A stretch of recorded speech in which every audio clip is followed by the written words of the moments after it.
Good evening, everyone, and welcome. I am Val Gay, and I have the honor of serving as the Chief Cultural Officer for the City of Philadelphia and Executive Director of Creative Philadelphia, our city's Office of Arts and Culture. We are absolutely thrilled to have you with us for this public design presentation for the Sadie T.M. Alexander statue.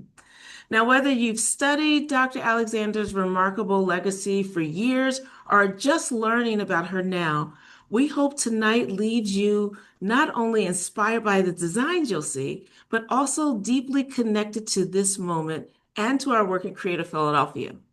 The Sadie T.M. Alexander statue marks the beginning of an exciting new chapter for our public art program. With this project, we are expanding how we think about and engage with our public art, statues, memorials, monuments, and murals alike. While we've historically done a strong job involving communities during the commissioning phase, we haven't always returned to these works after installation to continue the conversation. But our city's public artworks have stories to tell, and through deeper engagement, we can use them as portals to history, to dialogue, and to each other. So stay tuned, we're just getting started. I'm incredibly fortunate to work alongside an extraordinary team at Creative Philadelphia, two of whom you'll meet tonight. And I'm especially proud to serve under a leader who truly understands the power of culture. If you joined us during any of our 14 arts and culture town halls since April, we just finished our last one last night. Whew, but I'm not tired. You've heard me say this before. Arts and culture are embedded in everything that we do as a city. And my proof, a direct quote from our mayor. Quote, like public education, arts and culture is essential. End quote. That belief and her unwavering support are the driving force behind the Sadie T.M. Alexander statue. It is now my great pleasure to welcome the 100th Mayor of Philadelphia, Mayor Sherelle L. Parker. Let me just start by saying good evening, everyone. Val, is my sound working well?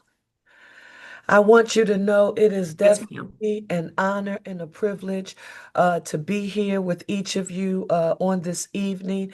I want to say to our Chief Cultural Officer, Val Gay, and to the entire Creative Philadelphia team, you have a very grateful mayor.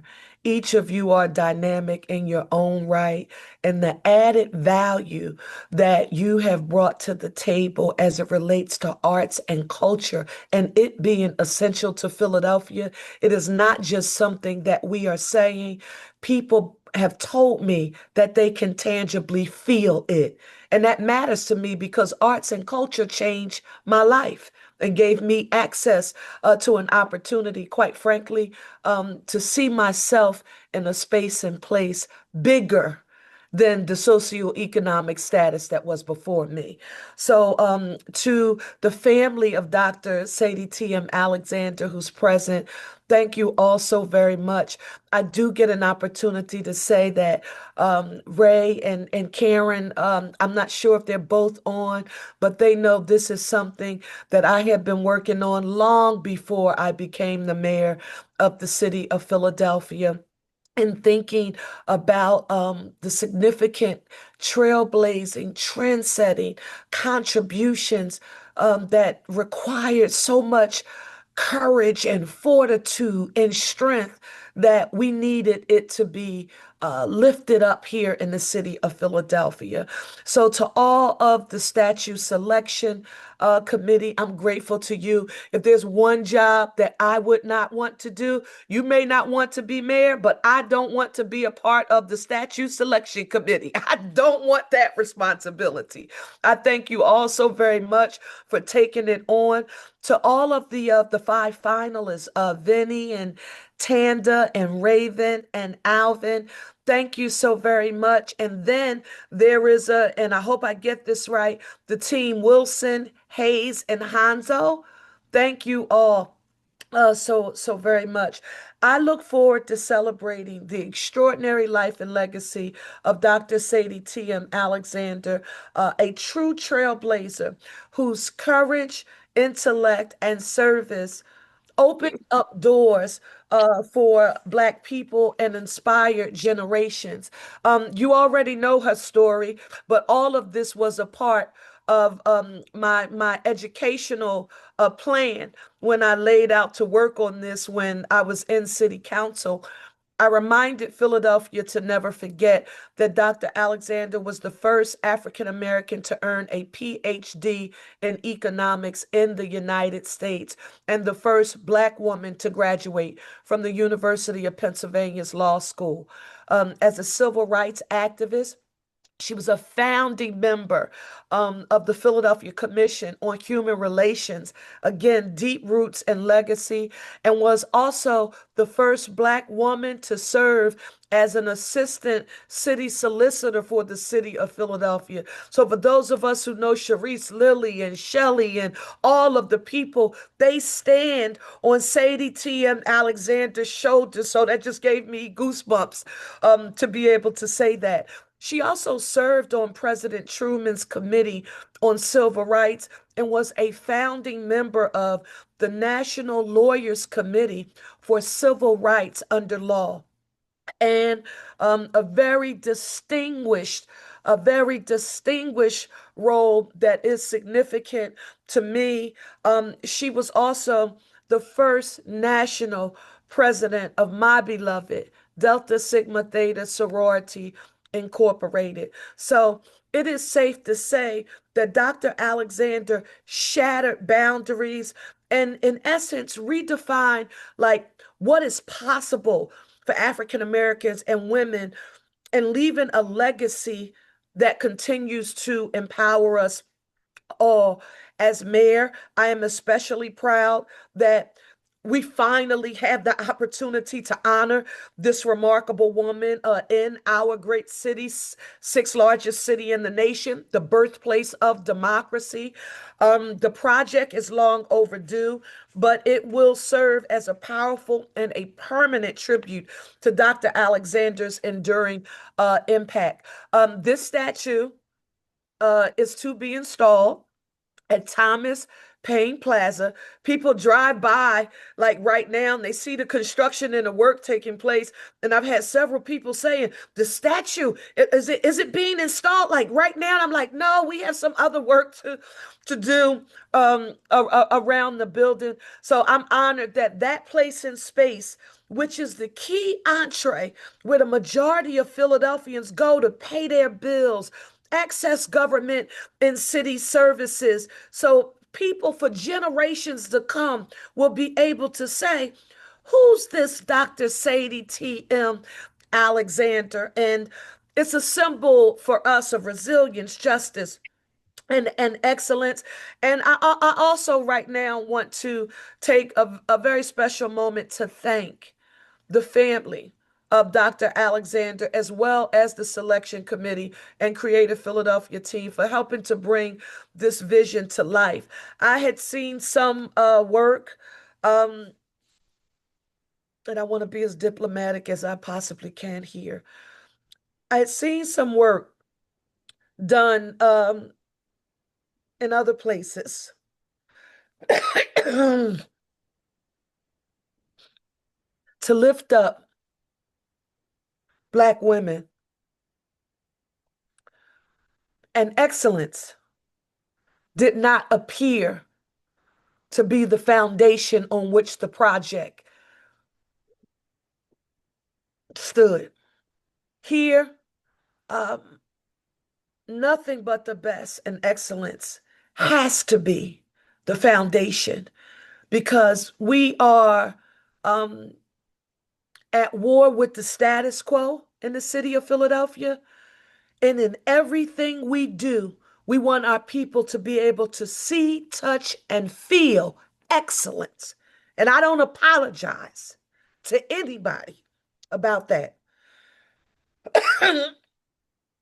This project will not just be a monument of bronze, but a reminder of how much can be accomplished when we choose boldness, integrity, and vision, just as Dr. Alexander did throughout her life. And I want you all to know that I am grateful that you all have been a part of this journey. And I have to just tell you, when we were in council working on this before COVID started, in Philadelphia, when you dream big, sometimes some people they have turtle views.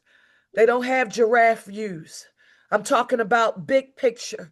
And not a lot of folks may have believed in this effort. But with all of you here on today and knowing how far we've come in this process, Val Gay, your mayor loves you, appreciates you, and respects you. We put this in the right hands. You've connected the dots, the very meticulous nature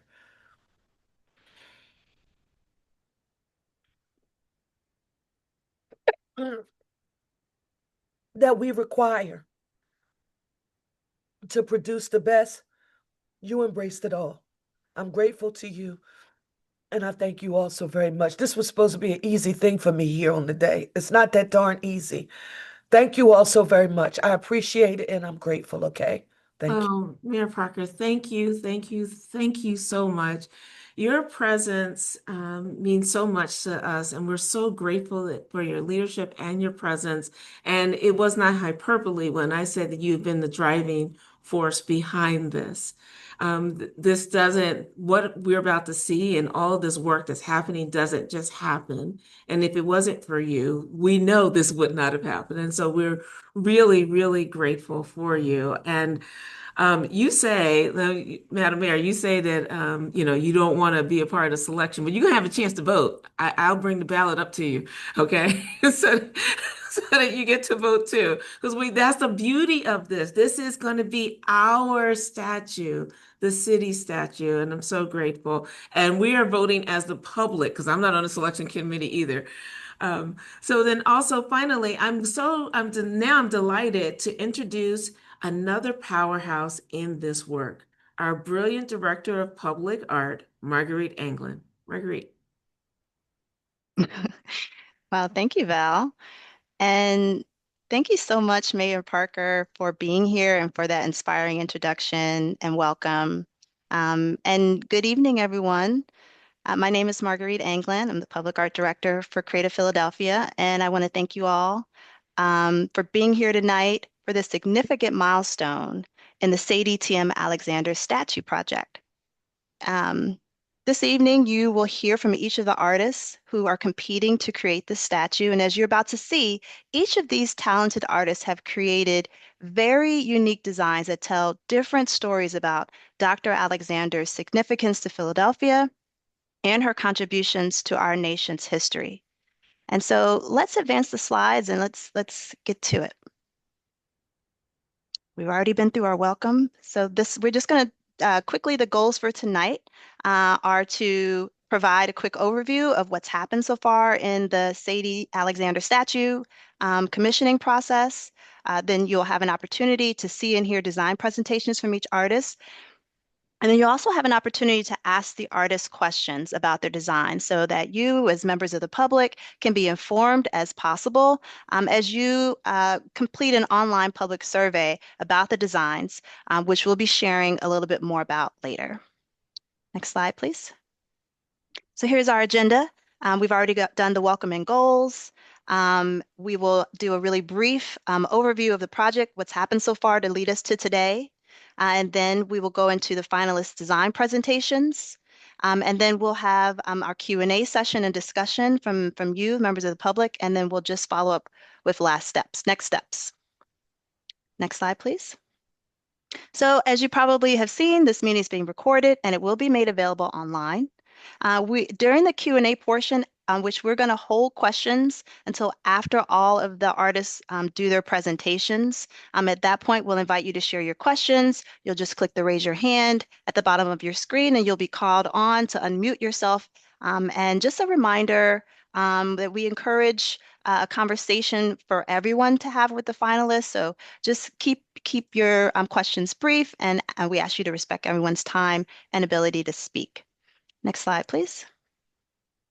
Okay, so here is a quick recap of what's happened so far to date. Creative Philadelphia started this project last fall with a public input meeting in November to hear from Philadelphians about what Sadie T.M. Alexander means to them and what should be reflected in the statue. In November of last year, we also conducted a public survey to help inform the goals and the outcomes of the statue, and over 150 of you participated in the survey. And then from November to December of last year, the call for artists was distributed locally and nationally. And also during this time, we held a public informational meeting for any and all interested artists. And then in February of this year, we announced that the selection committee had selected 5 finalist artists out of 42 applicants to move on to create statue proposals. And these artists were provided a wealth of information about Sadie T.M. Alexander, from her family, the detailed documentation about her life, and then also comments from many of you who participated in the public input survey who talked about your aspirations for the statue. And that brings us to today's public presentation meeting. And so after tonight, the survey will be open for you to rate and provide feedback on each of the designs until July 9th. Next slide, please. So I've already mentioned the selection committee, as well as Val and our mayor has mentioned the selection committee. So we just wanted to include a list of the members of the committee. This is also on our website. As we've said before, we've assembled a wonderful committee that represents many areas of Sadie Alexander's life and legacy in the areas of law and economics, civil rights, professional and social organizations that Dr. Alexander founded, as well as arts and design professionals and city agencies who will be making the final selection of the artists and design for the statue. So I'm not going to read this full list, but some of the committee members I can see are here with us tonight. And so we say hello, and we're looking forward to continuing our work with you. Next slide. Just a couple more left here. So this is showing the location of the statue, which will be installed at Thomas Paine Plaza in front of the Municipal Services Building across from City Hall, which Mayor Parker mentioned is currently under renovations. And the renovations will transform the space to a true destination with trees, green space, new paving, seating, and lighting. Next slide, please. Here's a close-up of the location of the statue, which would be very prominent and visible as people approach the entrance to the building. And so the red area is approximately where the statue will be located. Next slide. All right, so we mentioned a couple times that directly after this meeting, there will be an online public survey for the statue. It will open and be available on our website from tonight until July the 9th.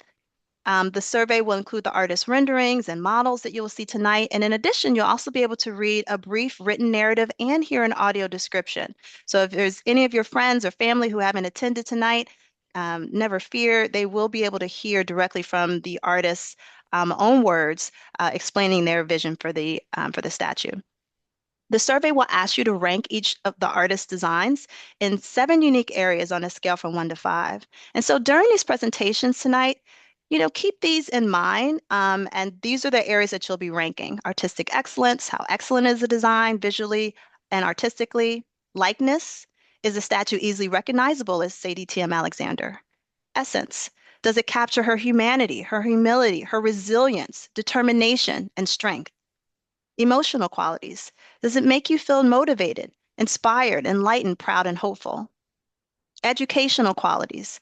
Does the statue educate viewers about Dr. Alexander's historical achievements as a Black woman and how she used her brilliance in education to improve the lives of Black Americans?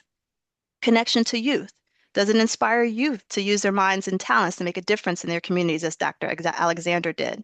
And site appropriateness. Is it site specific to this location and to Philadelphia, or could it be placed anywhere? Again, this public survey is the official method that we are using to get your feedback. So I see we have about 64 people on the Zoom tonight. So by this time tomorrow, we hope to have at least 64 people who filled out the survey so far. And so you ask, how will the public input survey results be used? All of the comments and ratings will be tallied and shared with the finalist artists, as well as the selection committee, who will be considering your input as one of several evaluation criteria when selecting the winning artists and statue design. So it's all baked into the final selection. Next slide, please. Okay, the moment we've been waiting for. So without further ado, I'm going to turn it over to Marie Mansky, Percent for Art Project Manager, to quickly introduce our artists and to guide their presentations. Hello, everyone.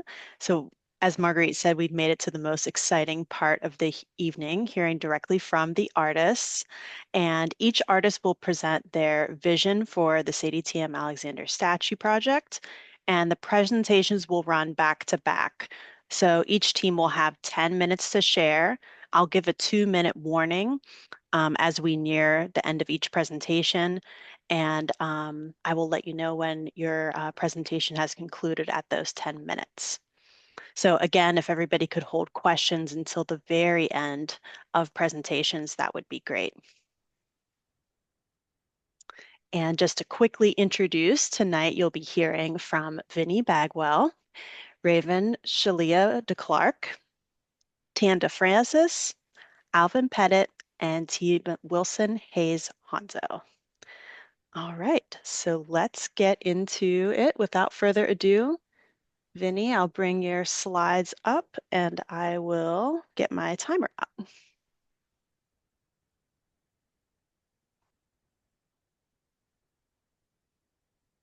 All right, go for it. Pleasure to be here. Thank you so much for coming. My mission is to create mind-opening sculptures for public places, to create analogies, to build bridges, to preserve history, and to help others to unlearn hate. My artistic vision centers on creating candid portraiture that transcends mere likeness to embody compelling stories, and my public artwork serve as teaching tools, bridging the gap between history and contemporary relevance. I expand my storytelling by enhancing my three-dimensional sculptures with detailed bas-relief sculpting techniques. I envision Dr. Sadie T.M. Alexander in a moment immediately following her groundbreaking academic achievement at the University of Pennsylvania.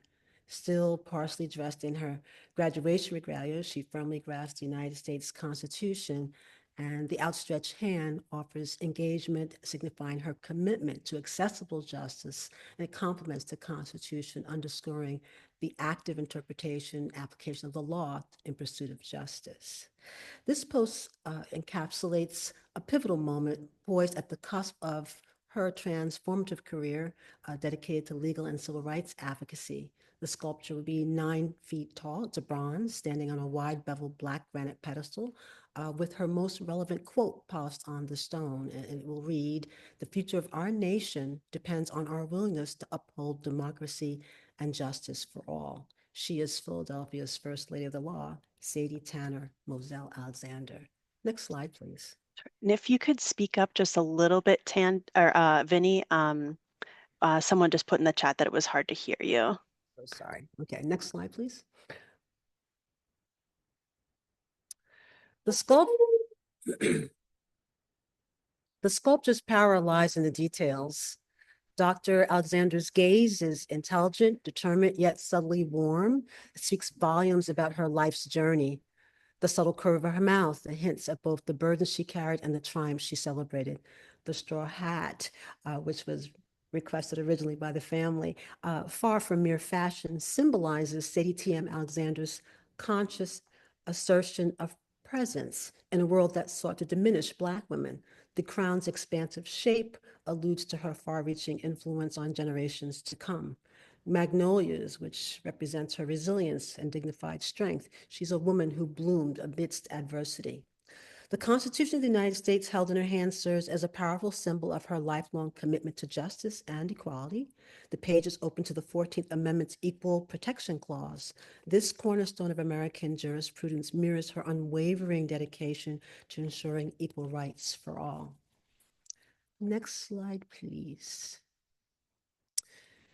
Immortalized on her robe are the pioneers who shaped Dr. Alexander's perspectives to break down barriers and change history. Early 19th century scholars, Frederick Douglass and Timothy Thomas Fortune, as well as later scholars, W.E.B. Du Bois and Asa Philip Randolph, Her uncles, Dr. Nathan Francis Moselle, Dr. Louis Baxter Moore, and Henry Osauer Tanner.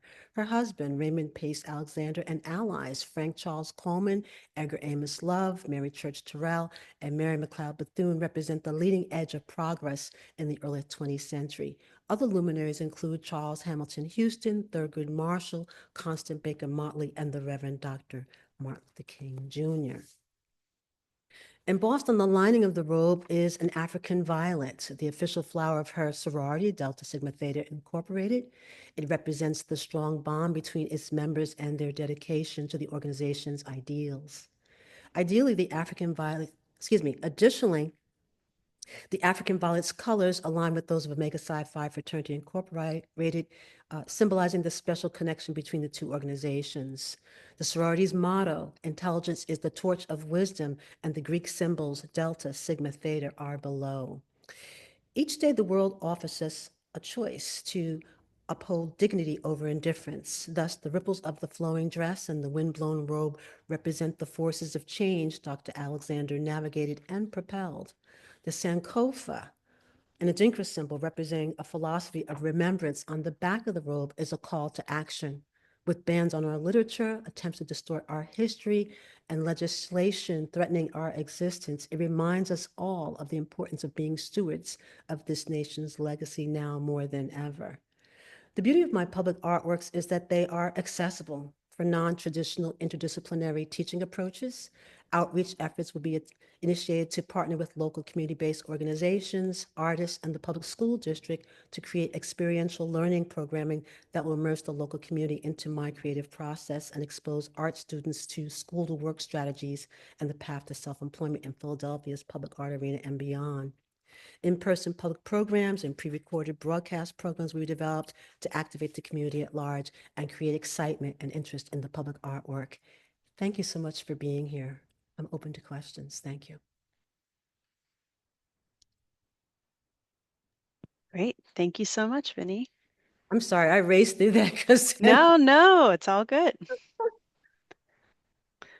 All right, so we'll move to the next presentation. We have Raven. All right, I will restart the clock here.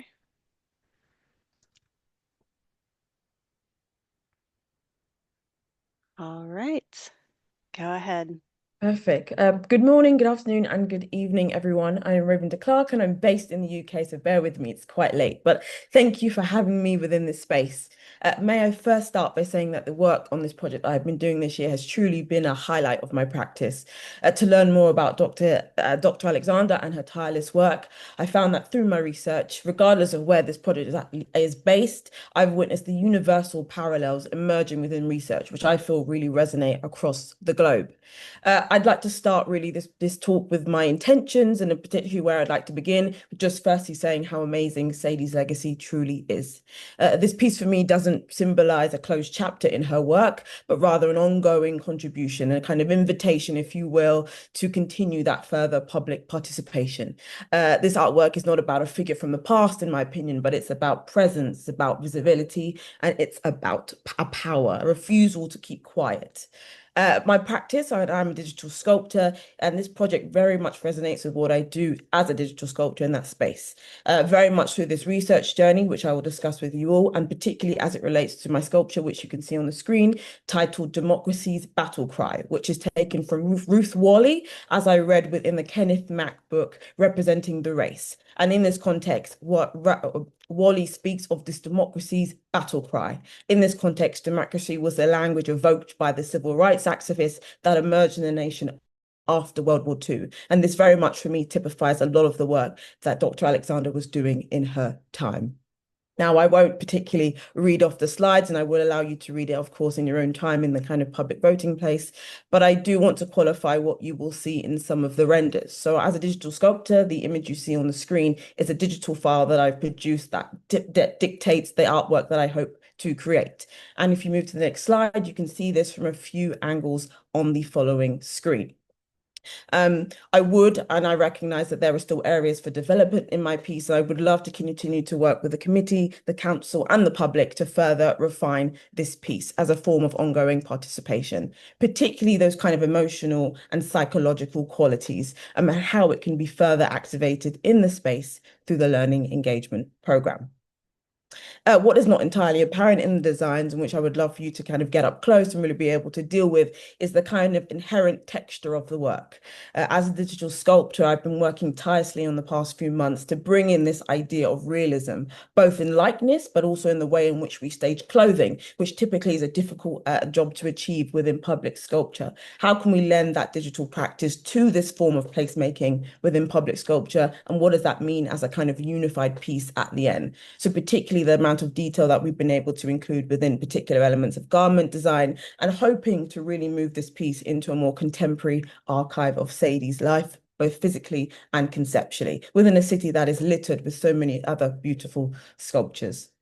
You'll see, particularly in her hand that is outstretched, the influence of the Liberty Bell, a quiet nod, but intentional nod to history. This particular iconography relates to archive material reading about when Sadie Alexander marched with Martin Luther King in 1965, and herself handed a replica of the Liberty Bell to him, echoing the bell's kind of traditional or original meaning of liberty. Through my research, I also recognize that it has pointed to some of the contradictions within the Liberty Bell also, the crack within it symbolizing this continued struggle for liberty, especially for African Americans in this context. So I see the bell as this kind of emphasis around this idea of freedom as still contested, and what that means in a kind of contemporary context in which we are placing the artwork. In her left hand, you will see that she holds a copy of the report to secure these rights. And of course, this is a kind of landmark report that Sadie was directly involved in, published in 1947 in the fight for civil rights in the US. In particular, her seminal role as the first African-American woman appointed as the city solicitor for the city of Philadelphia.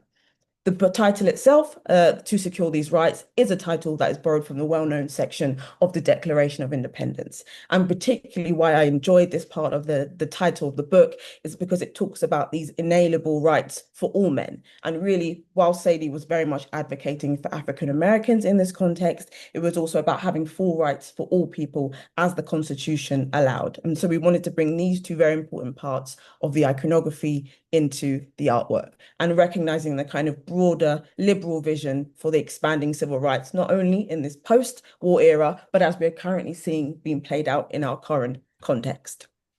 There are some also subtle cues that are happening in the artwork. As you can see, I've actually included a very kind of modern iconography. There is a badge on her lapel that links directly to the Black Lives Matter movement and really symbolizes a lot of the work that Sadie Alexander was doing in her time before the moniker actually existed. And this felt like a timely link about bringing the past to the present. On the base's inscription, we also see the Latin phrase sui generis, which means truly unique. And this was actually also from the Kenneth Mapp book. When we're thinking about the role of Black lawyers, and particularly the civil rights lawyer, this phrase really rung out to me in my research in regards to not only how unique Dr. Alexander was in her context, but many of the other women also operating within their spheres of reference at the time. And so here I really wanted to bring this to the fore for the audience to unpack and understand. In the types of iconography that I wanted to bring in, I needed it and I wanted it desperately to be explicit in the representation of Sadie's values, particularly not only her life, but also her achievement and far-reaching impact. There was a lovely quote from the committee that spoke about how Sadie was agape, which is this idea of the highest form of love. And I very much wanted to include this within the actual piece itself. One of the kind of really lovely elements about this piece is actually how we would like to activate the visual clues within the space. So thinking about actually the space that sits around the sculpture and how we can mobilize it to ensure that it isn't just a backdrop and the site, but an active interruption to make this piece itself an active and living space. In including parts of the iconography, I wanted the piece to be seen from multiple viewpoints. This was key.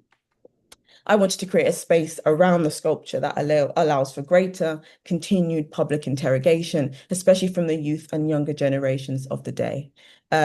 in doing so, trying to enable the piece to really reveal itself from the multiple viewpoints continually. And I care deeply about audiences developing a personal connection to the artwork and those kind of more psychological and emotional storytelling elements that are tied within the sculpture itself.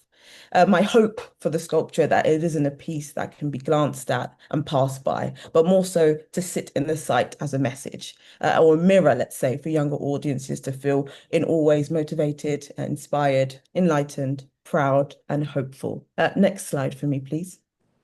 And then, of course, to be inspired again.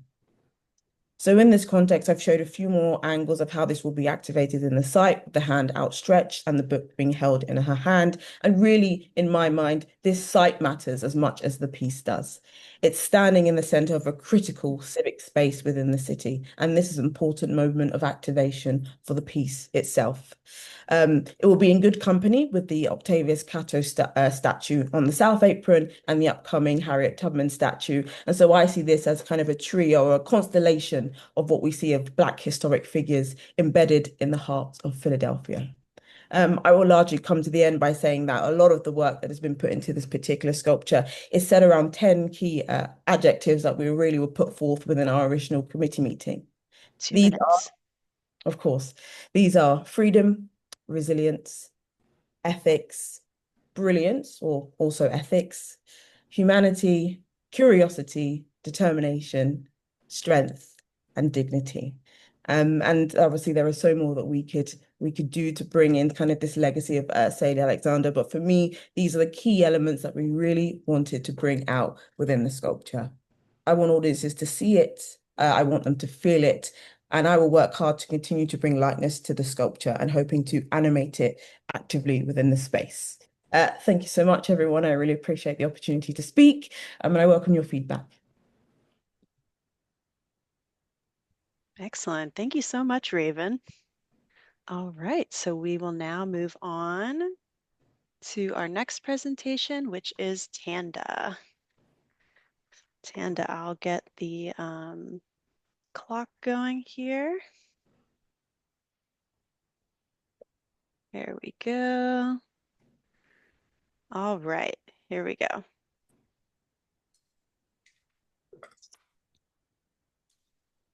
Hi, so we'll start with Sadie Alexander. No intro necessary. This slide is the likeness, and I just wanted to include that. And I'm very much analog and digital when it comes to how I work. I've been trained very classically, and I love the process of that. In that process, for me, it's the process of getting to know who I'm working on is really very important to me. I take everyone who would know the person I'm honoring. I take what their word is like very, I take it to heart. And I think it's a part of like fleshing out what needs to be done to really have a good piece that memorializes the person and continues their legacy. So we have this piece. I'm calling it Passing the Torch. I definitely paid a lot of attention to the fact that she was a Delta and a founding member, first president. And the actual statue that I developed is, if you look at the original insignia from 1913, there is a woman on the top, Minerva, the goddess of wisdom, I believe. And so the ideas that are brought out in this statue is the idea of continued wisdom, ongoing wisdom, and enlightenment, and then coming together to actually share that wisdom. You can advance, please.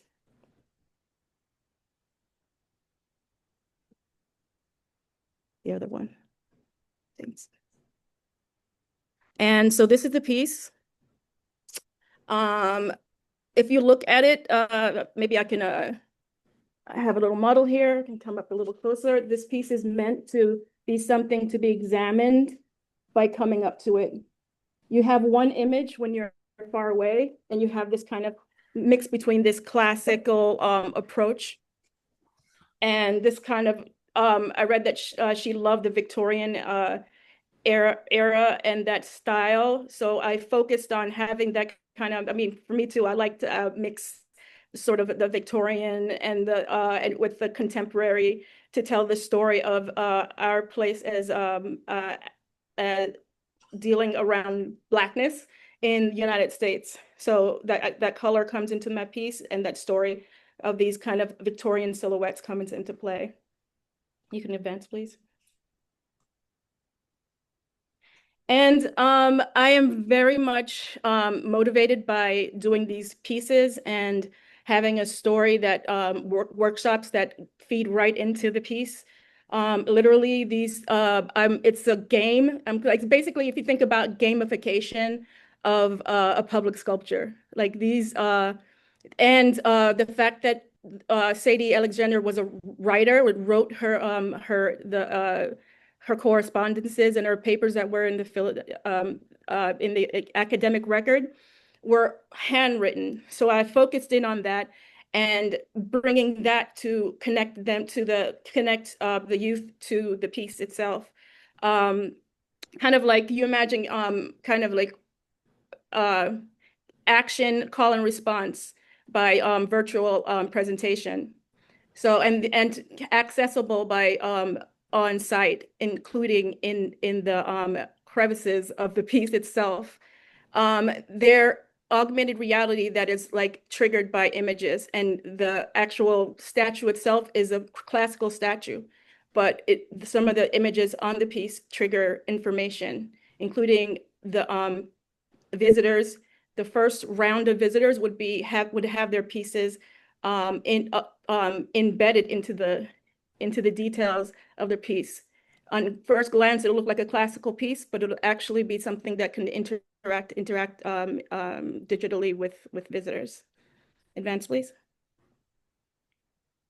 I just thought it was interesting to go back to the fact of the handwriting. The handwriting is something that's kind of like kind of a lost art, and this piece can be kind of like a literal check-in to kind of have like workshops built around writing and communicating with each other through writing, and having that be something that you kind of check in with the statue.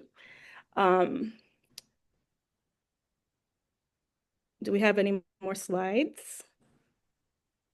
Oh, okay. So I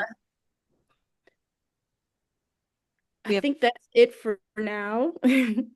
And yeah. I welcome, there's some more details in the piece, like the African violet on her clothing. Again, this piece is very like classical oriented, but like infused with like, yeah, thank you.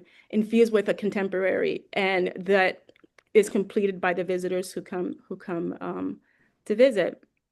And if you can advance to the workshop, please. Passing the torch, again, the torch being connected to the deltas and the symbolism of passing on wisdom. I really do think it'd be very interesting action to see the public sculpture react in this way, to actually get people to possibly write and check in with the information that's available as kind of like if you look at the pattern on the plinth, it's like kind of like a digital library that you actually go and you can actually visit, and it's a classical sculpture at the same time. This piece is timeless. And recently I've been working on another piece where I'm connecting, although these are different profiles, those are all profiles. I've been connecting that with making connections. And I would like to continue that type of work here. So yes. Thank you. Excellent. Thank you so much. All right.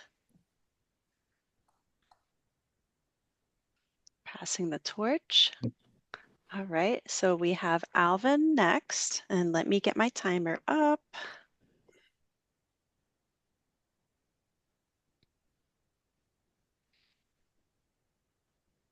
All right, take it away. Hello, everybody.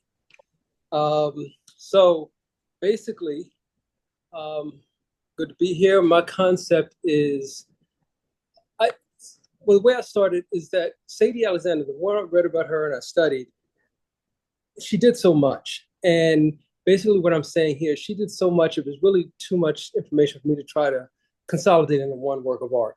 So the direction I kind of went in more was, I wanted to capture an essence of what I consider to be Sadie Alexander. I studied all the photos I could grab online and look through all the different depictions of her. And one thing that really captured me about Sadie was her posture, her overall demeanor. And I noticed what was the link between all of these photos that I saw her in. It seemed like most of them when she had this very calming, relaxing smile on her face. And I was like, well, I need to capture that because that seems to be almost every picture. She has a very subtle, just like a soothing smile. And I wanted to really capture that expression on her face. And I wanted, because my thing is, I think if something can be created that can draw interest in just visually and looks like it's visually appealing, I would actually like to have a plaque that goes there, something that really gives more information because it's too much to tell for any of us to really tell in one monument. But if we can draw the people in to make them want to learn more, I think that's the direction I wanted to go in. Now, I remember when we had the public meeting when we were talking to some of her family members and whatnot, and I remember one of her family members, I forgot the name, I wrote it down somewhere, but said, I would love to see her in one of her hats.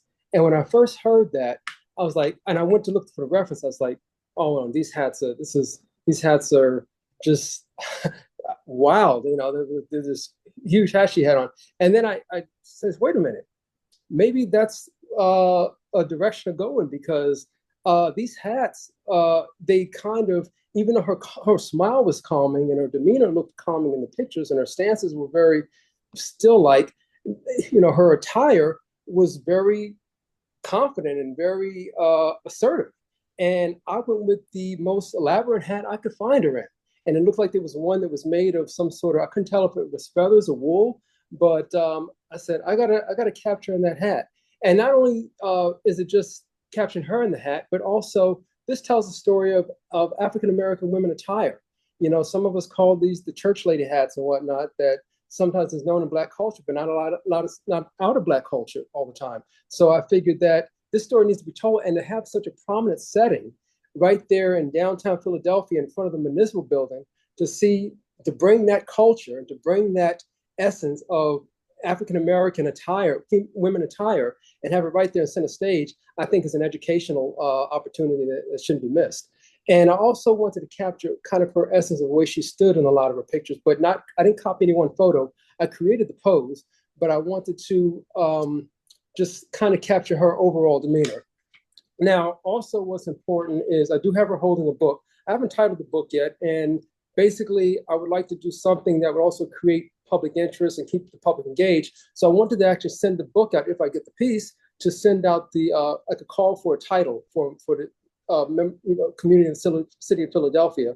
So somebody could actually title the book. It would have to be a title that was actually time era appropriate, or something she would have read. I read a lot of her interests where she loved W.B. Du Bois, or it could be something in her law, something from her sorority, something from her time at Penn State. So the book can tell a lot, and it'll be engraved in there in the sculpture. But I would like to put that out for a call for artists for public interest. And I also like the flowers on her vest and her huge shoulder pads. I love the vintage attire that I was drawn to, that I really want to capture in the sculpture. Let's go to the next one. Now, one of the other things that were very interesting to me, but I found out when I took this project that I didn't know, was that Sadie Alexander comes from a very prominent African-American family and happens to be the niece of one of my all-time favorite artists, Henry Oswald Tanner. I got books on him right here in my studio. So I said, I can't leave that out. We're not just talking about a woman, just a singular woman who achieved so much greatness in her own right, but here she comes from a prominent family whose her grandfather was a prominent pastor. I'm not going to hold this, but we'll go back to Henry Oswald Tanner. He's one of the most famous, iconic African-American artists in American history. So I said, how can I fit that in here? So what I did was actually use the table in one of my favorite paintings I used to always have on my wall when I was back in college, called The Thankful Poor. And I actually used the table to actually make the platform for Sadie's base. And it's taken from this painting up here, as you can see, which is one of Tanner's most famous paintings. And I think metaphorically, what I'm saying and what I want to try to convey here is that for all her greatness, she's built on the steps of greatness as well, based on the family she's came from. So this is not just a story of one woman. This is a story of an African-American family that achieved so much through art, through law, through the legal system. I mean, this family, this is a story to tell. Now, everybody I understand will not get this reference. Maybe a few art connoisseurs and historians will understand it. But for those that do, I love it as a little hidden Easter egg in there for them. And for those that don't, obviously, I want to have something there that looks like it would raise questions. And so I would like to have something, if I had a plaque there to say, explain the connection of her. And this is basically that she is standing on the shoulders of greatness, and she is great herself, but she came from greatness as well. Let's go to the next. So also it's important that based on where this location is, people are coming in here, hundreds of people are coming in and out of this building every day. I want them to come in to be greeted with a warm host. I want her to be right there in the center where she's smiling at all the incomers. Because this is a government building. Nobody, usually, unless you work there, a lot of times people aren't necessarily coming in government buildings for all the best reasons. They're coming in a bad mood. So I think it's just something to be warm and inviting as you're walking into this municipal building that you don't often see or associate with municipal facilities. But that's why I want her a very peaceful and inviting and greeting to all the workers and employees that come in. But it's also, I want her staring back at the City Hall. I mean, City Hall, as I said at times before, it has one of the most ornate city halls in the United States, ornate decorative structures. So I have her kind of smiling back, looking back at the structure symbolically of just also having pride in her city of Philadelphia. And she'll be looking back there with kind of and just approval. And that's where she's facing. So basically, and you can see that in one of the images down below, how she faces back. And I also love this hat too, because from the front, it creates a halo effect around her face. From the back, it's almost like a giant sunflower. So either whether you're standing from the back or the front, you have a different kind of perspective on what this hat creates to the figures. And I'm just very attracted to it. Now, just a little bit, I don't know how much time I have left, but a little bit, I'm a hands-on sculptor. I kind of do things the old-fashioned way. 1 minute, okay. I actually have Sadie here for all that you can see. 2 minutes. So she's sitting here with me. Here's like the little 16-foot model version. I like to do all my maquettes by hand, not only because I'm a hand sculptor, but also because it kind of warms me up. It kind of gives me the feeling for where it's going. So I know it takes extra time, but it kind of puts me already in the mindset to discover things. So if I'm lucky enough to get the project, I'm already kind of zoned into where I want to go with it. And so, yeah, let's see what else. And also, I would like to play off of the Harriet Tubman that's going to be across the street. Because basically what I'm saying is that, all these women pioneers, these Black women pioneers, they did it in their own way.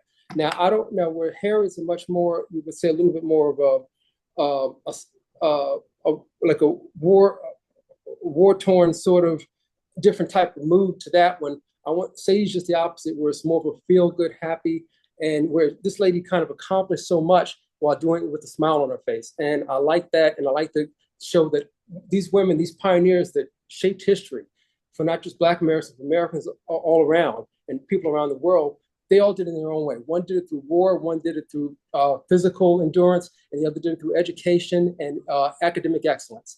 And I like the contrast on the two and how the two different pioneers, female pioneers, did it in their own way, and they're right across the street from each other. So I'll play for both of those themes. Do I have more time left? Am I out? That's you got 10 seconds to spare. You're good. That's perfect. All right. Thank you so much. All right. So now we will head on over to our last presentation. Team Wilson Hayes Hanzo, Justice in Her Hands, A Torch for Us All. All right. Thank you, everybody, for tough acts to follow, but we're going to give it our best shot here.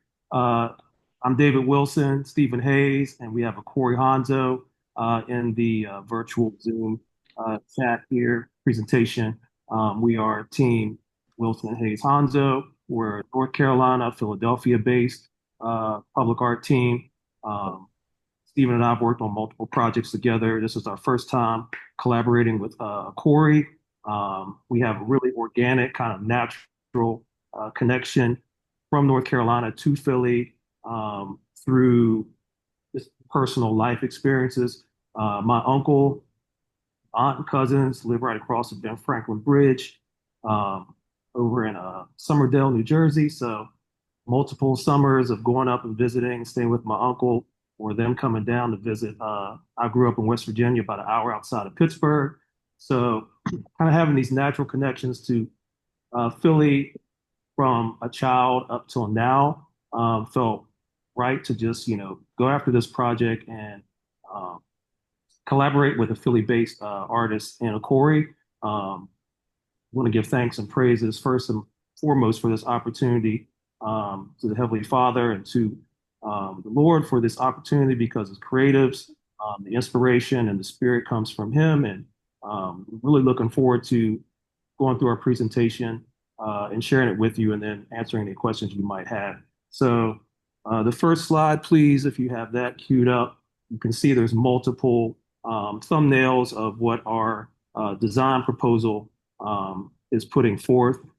We want to have Sadie as a probably somewhere between a 5'6", 5'7" bronze standing squarely in the center of a triangular base pedestal with a delta symbol rising up behind her. The delta symbol and the pedestal that she will be standing on will be created out of anodized aluminum, which will give it this kind of unique polished granite look, which we feel contrasts really well with the figurative bronze of Sadie.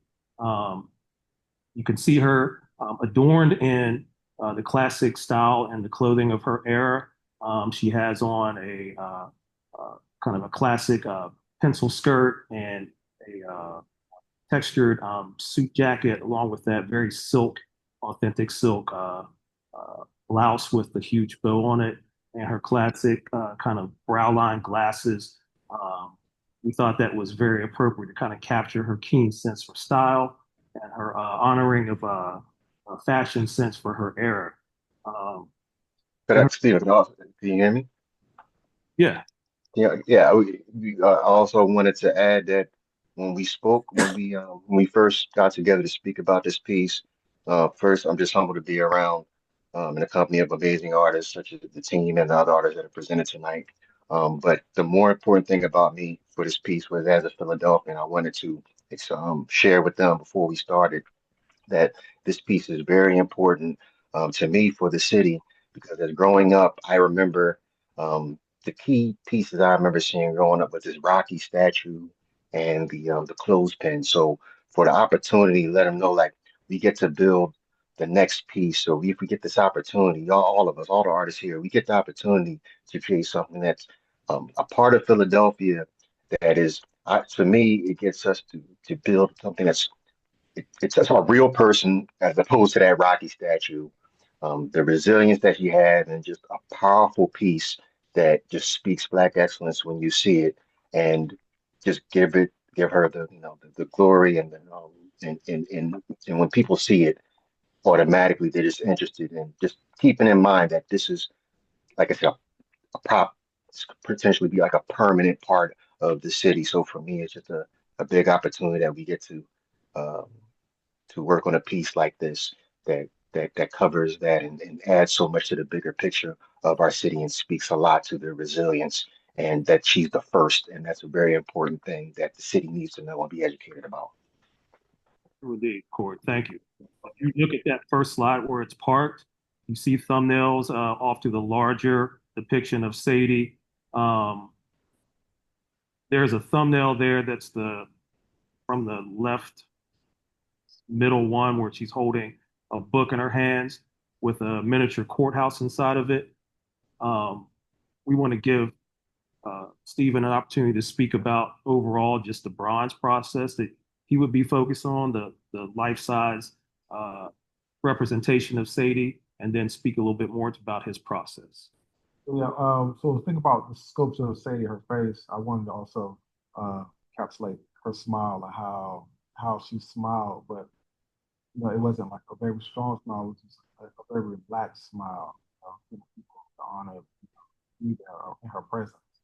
Also decided for like the hands, I think it was important for me to try and meet with her daughters and try and cast their hands. Like my process is a lot about like casting life people from life, and using their hands as what's the hands that are holding that book, holding the books up.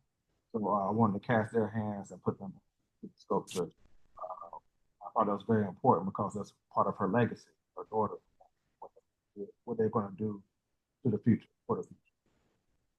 Yeah, true indeed. And that's really this work is trying to connect past, present, and future generations. And not just through the work, but through the process, we feel it's important to make those connections, right? Like it's real easy to kind of just maybe sit in a studio and read about the person you're trying to honor through the bronze process or through the sculpture, but to have lasting and living legacy that could be interviewed and hopefully sit and take a casting from one of each of the daughters' hands and have those hands holding the book. I think is a very authentic and touching way to honor the legacy of their mother, but also to again connect those generations. So, and then on the inside too, you can see on page 1. You know what? If you want to go to page 2, Marie, please, you can cycle to page 2. This shows you a representation of the bronze standing on that delta-shaped pedestal. You see where it's placed right there in front of the building, and we really thought this was a powerful form and symbol, not just in the sense of that it connects her to her Delta Sigma Theta Incorporated history, but also how it frames the architecture, and almost by the movement of the shadows throughout the day, it'll be this kind of functional, almost like a sundial too. You can see how the shadows are kind of casting from different perspectives. And I'll go ahead and pass it over to Corey so he can talk a little bit about because I think we have maybe like 3 or 4 minutes left. We talk about the 4 pillars component of Corey. Yes, yes. The 4 pillars are started off as we wanted to figure out a way to show the women that she helped, and the connection she had with the sisterhood from and how she helped many, but we didn't want to have her standing on a bunch of women on the pillars. So I'm on the foundation of it in the sculpture.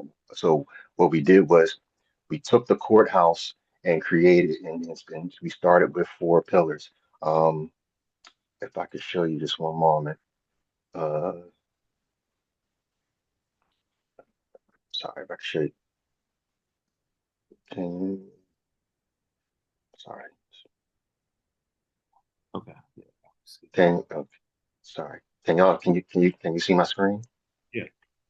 Okay. I'm trying. No. Okay, there you go. So the 4 pillars we started with, and the thing is, there's going to be actually and the end result is going to be 24. And what the pillars are like I said, women. I started looking up women I trying to look up more about who did she help, and if there were any information on the cases. 2 minutes. And they didn't have that many people that they could give me the name, but we started off. So we started with the 4 pillars, which are the custody defender, which is the lady holding the baby, the estate keeper, which is an elder with a home deed, the advocate for dignity, the divorce papers in her hand, and the civil rights witness, Stannis Shawn. This is the lady with the poster holding up. But like I said, the purpose of this is we're going to do a workshop called "We Are the Pillars," where we will engage the community, where we could add and fill in the rest of the pillars to give feedback on who to use, add these pillars inside this courthouse that will be holding in her hand. I could show that's actually a little. While you doing that, Corey, Marie, can you go to the final slide so we can just kind of close out on that one, please? Sure. Yeah, and we have about a minute left. Perfect.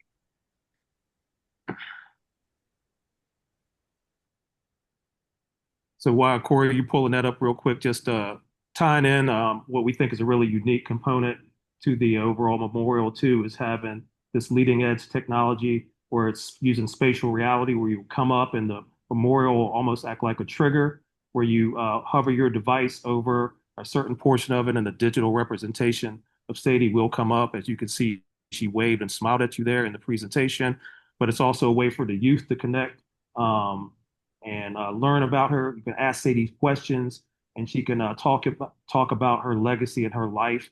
We thought it was important to kind of honor her in a digital form in her elder years, as opposed to having her younger, so she can kind of look back on her life, and you can ask her, "What, Dr. Alexander, what was it like, as your first handling your first case as a lawyer, right?" And then we can take that content and fit it in, so she answers that question for you. So, we wanted to make this unique only to Philly experience where you can only come and get this digital kind of technology interaction with the piece as well. So it's not just a static sculpture memorial that's standing there that you pass by every day. It's also a living, breathing thing. Corey, did you able to find your final? I guess we got 30 seconds, maybe.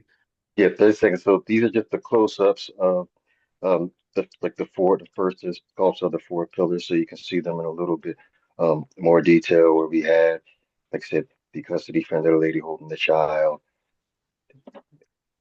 and the sculpts, they're all individually, these all be individually sculpted, but we wanted to get them through multiple eras, to cover the span of the time that she worked and helped, like I said, help these people. And like for this is where actually we go to engagement with the group, from the youth to the elders, to engage them and create workshops to get feedback on who else to add for these for the pillars. So but that's it. So the piece will pieces. So the piece will be. I think I'll get a little image on it, but it's a larger. I can't remember. A larger, so you can get a little detail. It's a larger. Like I said, all these sculpts will be part of that to help to connect, because she was a mother. We want to have pieces that like to connect with the people that are seeing it, and like I said, just all around to add that in there without taking away from her main statue when you look at it, but also to acknowledge who she helped in the community, who she helped, and also add another layer of to the art for people to see. So there's always something when they come back and look at it. There's always something else they'll get to see new if they didn't catch it the first time.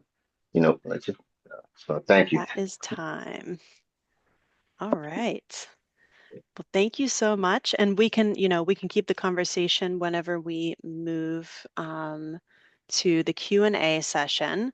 So that will be right now. So just to ask really quick, we'd like you to use the raise your hand function, and I will unmute you if you'd like to speak. But if you'd prefer to type your question in the chat, please feel free to do that too. We encourage a conversation with the finalists, as Marguerite said, but give a little bit of space for everybody to ask questions. And at the end, we'll share the link to the public survey. All right. And so I also have a slide here so you can reference what we just looked at, so you can see what we're talking about here. All right. An amazing job, everyone, by the way. I have to say, this is such an incredible group of works of art. I'm humbled by your expertise, truly. All right, we've got Calvin Williams. Go ahead, Calvin. Yes, good evening. I'm looking at all of these things, and what speaks to me and speaks me right away as a Philly thing, and also a lived experience thing. I'm a pretty old guy, but if it was possible to have Raven's rendition with the latter part of the teams with the hologram together. As far as the Raven, what appears to me is that if I've been in and out of that building for 25 years, and you have the statue that was there before, you can't see past it. And I love the idea of this piece because you can see through the legs, through everywhere else, you can see the energy of the city and of that space. You see action going on. There's nothing makes you want to just say, I need to get around it, to go someplace else to see something, because you see everything in front of you from every single angle, from the arms and all of those things. So it's inviting enough so that you get past it, but as you pass it, you see it and you see the action. That's part of, in my mind, what I call the Philly thing. And the other part of it is that if you know about Philly and the Black women and the ones and the powerful and strong ones, they are people of actions. She has something in one hand, something in the other hand. She seems like she's getting ready to walk and she's moving. She's got on the attire that she's getting ready to take care of business. And that's what our Black women in this city has a history of doing, working, getting the job done. So if that photo and that thing together with the hologram was enough to have somebody to stop to see it, in my opinion, it's airy enough and it's loose enough. But that's enough. I don't want to hog up time. Thank you. Excellent. Thank you for that feedback. Do you want to respond to that at all, Raven? Thank you so much. I appreciate it. I really like that you picked up on kind of the multiple elements happening within the piece. I think we were trying to really be very explicit about Sadie's legacy and as many of the artists have said, the huge amount of things that she really did, and the research for me really kind of hit on that kind of idea of the Liberty Bell and this idea of continued liberty for all people, and that's why we have this kind of hand outstretched, but also kind of that seminal report that sits in our other hand. And like you said, we want this piece to be seen from multiple angles, so there's an element of being able to go up, and each different angle gives you something else to kind of ponder on and look at. So I really appreciate some of your observations. Thank you so much. Great, thank you. So we have a few more questions. We've got 2 in the chat and then another hand raised. So I'll go in that order. We have, why did Tanda show a full body model? I'm not sure if Tanda did. You want to answer I think that? what we're talking about is this kind of human scale. Is this human scale right here? Is that what we're talking about? Yvonne, do you want to respond to the question came from Yvonne? Perhaps she was meaning, why didn't Tanda show a full body model? If you can clarify, Yvonne. I can elaborate on as to why I focus on the head in general in my pieces. I've just been for a long time inspired by Ife sculptures of Benin, and they are heads. And I became really hooked on telling the story of the head. In a kind of the belief system that they have is like the spiritual home of the person is in the head, and the rest is non-consequential. I don't think I go as far as that, but I like to tell the story from the standpoint of the portraiture. And I've been like in this one recently, like even the base, even the plinth is several heads. I don't know if you can see it. They're just several heads, like I'll show you. They're just a bunch of heads. It's the kind of a thing I'm doing. And it's kind of interesting because for me, they represent profiles. I started to do this is stacks of heads. I started to do this particular direction with the piece that I am working on now, which is in honor of the 1619 arrival of Africans in this country, to be like there's a Trail of the Enslaved monument that's going to be in Virginia, working on that. And I came up with this idea of this plinth because it reminded me of like this image of us when we were, like in the slave ship, just a bunch of people anonymously shoved into a vessel. And I kind of paid homage to that moment, to the people's lives, the real lives that were there. And I started to do these profiles. And in that, like I pay a lot of attention to the people I'm honoring, a lot. Like I really go deep. I'm actually here in Wisconsin right now, following how to make this piece that possibly have to have water. This piece to possibly be a fountain. So I'm here at Kohler right now, making everything that can happen in order to make these pieces do more for the community they're going to be in. So these are heads, because this is my expression, and it kind of goes into this kind of idea of a body as well. And for me, I am aware of the fact that the Liberty Bell is not far away. For me, this piece is like a different kind of idea of a bell. Like the fact that I've been on the square before, and it has a colder feel. And I realize the changes that are being made right now into the square. And I love that this is softening. This piece could be something that softens the vibe, really. And with this kind of female that is like boldly female, boldly Black, and this kind of new Liberty Bell, kind of like something that is very ownable. It looks different. Like there's something a little bit different about this piece. It's something that is ownable for Philadelphia, for that site, for Sadie Alexander, for the Deltas, for like, this is like, I get excited about these things. I would love to be able to continue the story.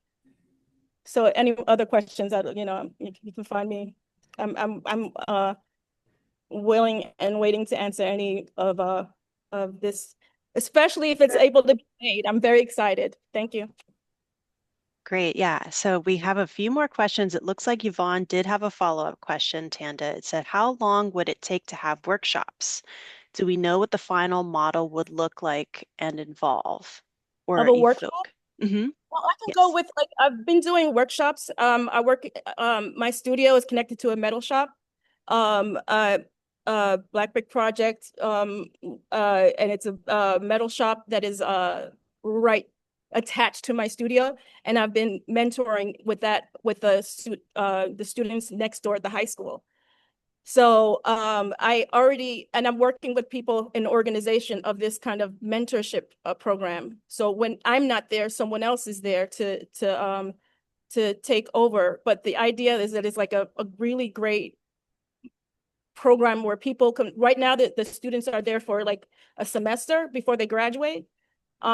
There's like a couple cohorts for like for juniors and seniors. So this can be developed with any existing program as well.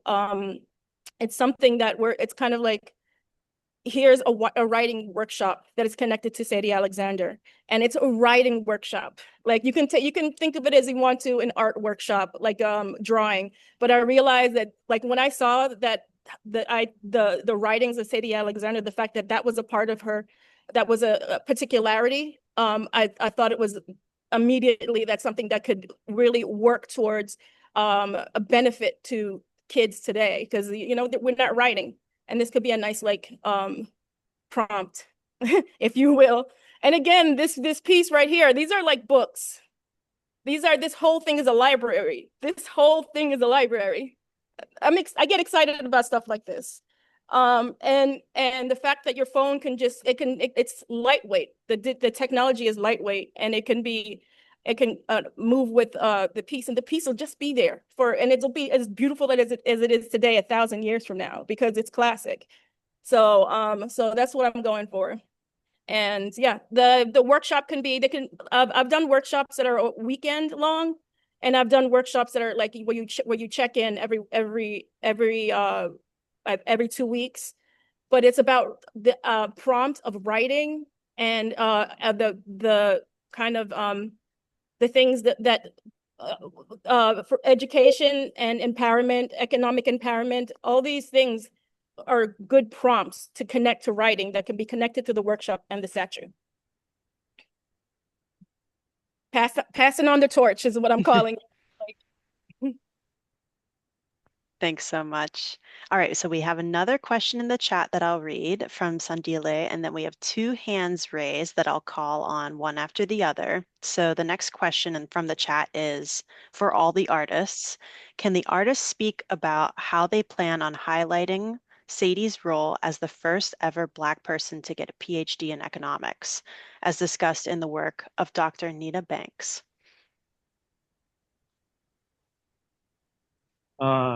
Yeah, I'll just answer that in the chat. Thank you, Marie, and thank you, Gil, for that question. Sorry. I was going to say our augmented reality approach or component is where we seek to kind of tell this more expanded story about Sadie's legacy in life. The fact that she earned a PhD in economics is not lost on us.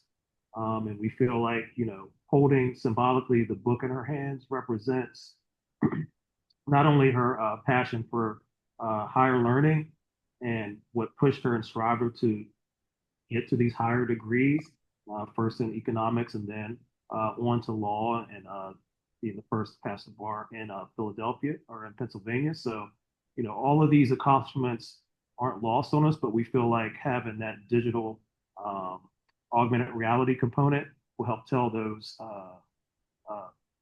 wonderful layers of her life, right? Again, having her to be able to, having a viewer to come up and be able to ask her questions in a digital format, have her to respond back to you as she's almost kind of standing right there in front of you, talking and learning. You could bring school groups of children out, and the piece becomes now this educational teaching moment. It's not just, again, a static sculpture or memorial that's sitting there on the plaza. It's actively and always kind of growing and expanding and learning. It's something that can be expanded, right? Like you can always go back in and add more stories to it. It doesn't have to just stay with the stories maybe that come with the statue once it's dedicated. You can build programming around it throughout the city through school systems, through nonprofits. You can find ways to still keep telling her story through the augmented reality approach, and it'll be cross-platform. It doesn't matter whether you're on Apple or Android, whatever device you come up and engage with it, with the memorial, with that augmented reality component, it will always be actively teaching you something. And again, that aspect of her with the economic side, I think is a wonderful story to tell, because she couldn't get, into that field. So that made her pivot over to law, right? So at that time, like racism and discrimination was preventing her from, really exercising that degree she had in economics. So, in a wonderful way, it really kind of helped her pivot and go towards law, where she was able to reach back out, serve the greater good through her law practice, right? So we want to be able to tell how these stories were all kind of intertwined, and the times of the era, right? Like that she grew up in, and she was seeking higher education, was placing these challenges, and how she was very adept and astute. And one hurdle was put in front of her. Like there's an important quote that's going to be on the base of the pedestal. I never looked for anyone to hold the door open for me. I knew well that the only way I could get that door open was to knock it down, because I knocked all of them down. That'll be one quote that's etched on the side of that pedestal. And don't let anything stop you. There will be times when you'll be disappointed, but you can't stop. Make yourself the best that you can make out of what you are, the very best. That'll be a quote that's on the opposite side of the base. So having like the stories that are etched into the piece, but also the digital augmented reality component really helps kind of tell the stories that might be lost by you just looking at the physical piece. That's how we plan on kind of telling it. I'll pass it over to the rest of the artist team to answer the question as well. I think for myself, one of the reasons why I chose to put her in the graduation regalia was to have a large enough canvas to tell a variety of stories, but I didn't want to overdo it. Like, for instance, all of the people who were on the same mission that influenced her and whom she relied upon are on one side of the robe. The whole other side of the robe is blank. They didn't want to overdo it. And I think the other thing to take into consideration, as was said previously, is that there's so many ways that you can impart information about her.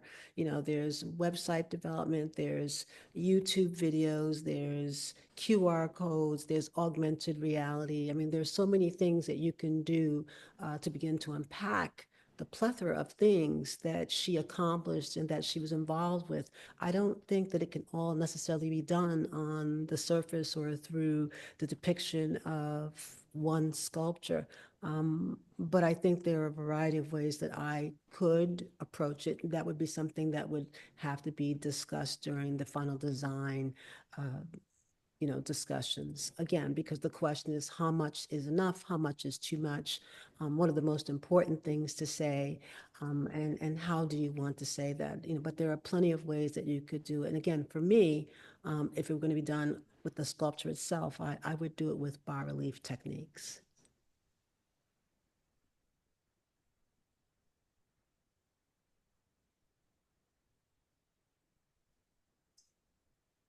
I guess I can go next.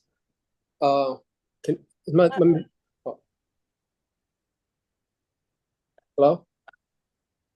Can we get that prompt again, the question? Sure, yeah. So the question is, there's a lot going on in the chat over here.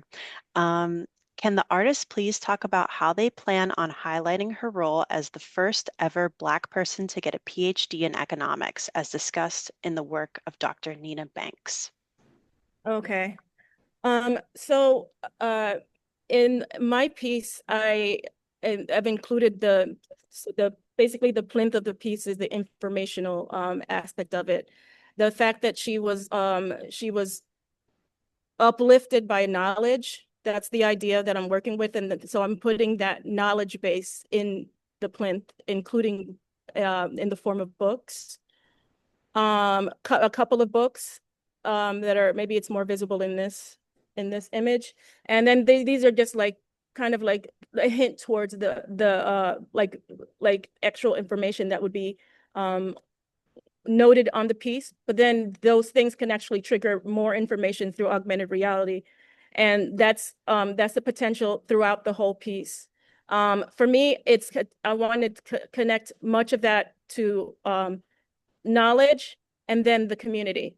And the community is that augmented reality is the writing workshops and what is resulting in that. If you were to picture something, if you were just to picture her surrounded by writing, one by one with every inquiry when people come and see the piece. So for me, that knowledge, that seeking of knowledge is what this piece is about.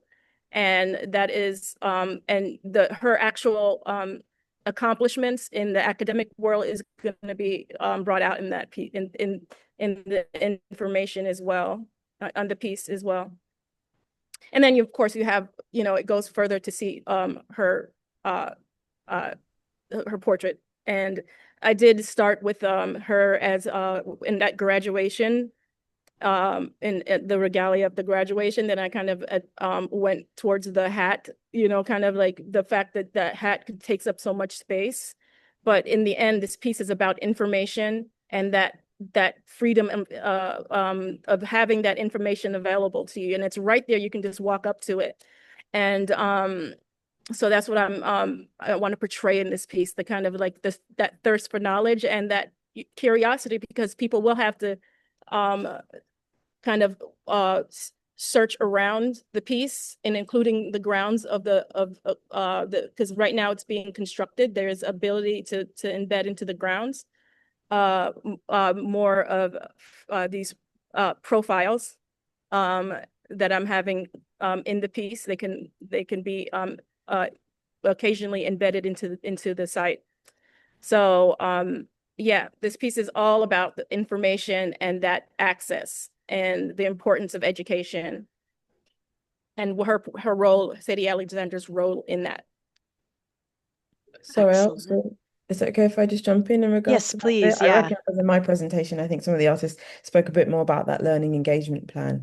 So what really my intention was, and being that I'm a digital sculptor, largely what we wanted to do was kind of create, much like many of the artists have said, this kind of augmented reality or virtual reality element that sits around the piece, which helps to activate it on a more global scale. So definitely by kind of scanning and inputting that design digitally and having a kind of dedicated platform, you would allow anyone with a mobile device to access it and to really start to unpick, in the case of at least my design, the individual elements of the iconography, but also how that plays out in terms of archive content, especially in regards to Sadie's kind of PhD and kind of the phenomenal achievement that was. In particular, for me, it feels important to work with communities both in the Philadelphia and the kind of surrounding state, but also in the UK to really think about what that looks like in terms of a global context. So thinking about maybe potentially working with organizations such as the Sadie Collective, who really speak to this idea of how education is really important in the context for young Black girls. And so that kind of is what's sitting within my kind of learning engagement in regards to how we talk to kind of younger generations about Sadie's legacy in this context. So I just wanted to add that in as well. Great. Thank you. And I know Alvin, I think Yeah. you also Yeah. have a So for me, response. like I said, for this one, I kind of deliberately went with more of a minimalist approach because I think one thing we're all saying here is that she did too much really to summarize in one work of art. So, I mean, it could be about I could have put something about the PhD. I could have been something about being the first Delta president or starting a law firm. I mean, she did a lot. So, like I said, I could, that's something that actually could be engraved into the book. It could be something that in the future that could tell some of that story. But those are the things that I wanted on my information plaque or information stand or whatever. Because I'm hearing a lot about the augmented reality. You know, you got QR codes to read everything now, and I think all that's great and should all be incorporated as part of the art. But I also think there's something communal and inviting about people reading stuff together as well when you go to a public space. So I don't think we should, I don't, at least for my piece, I don't want to totally dismiss the old fashioned way of reading things. It's like when you go to a restaurant now and if you got to scan it for the menu, for that moment, you're all looking down at your phone. You're not paying attention to each other, as opposed to when you got the paper menu, sometimes people read them together.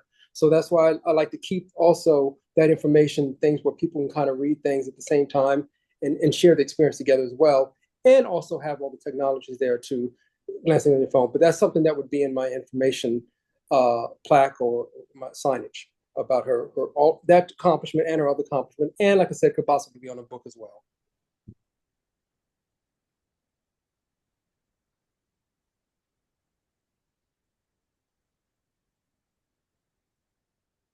All right, so I think everybody got to talk about that topic, and I know Judith and Dorinda have been very patient with raising their hands, so I'm going to first call on Dorinda and then Judith.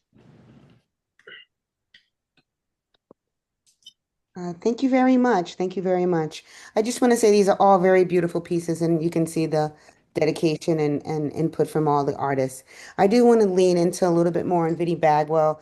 I think Vinnie Bagwell's piece, not only is it just beautiful and gorgeous and stately, I think she really does lean into the learning in real time. And unfortunately, this picture that you see in the front is like we're not seeing that back piece. I've seen Vinnie Bagwell's work before. The community actually touches her piece. I've seen children sit under her piece.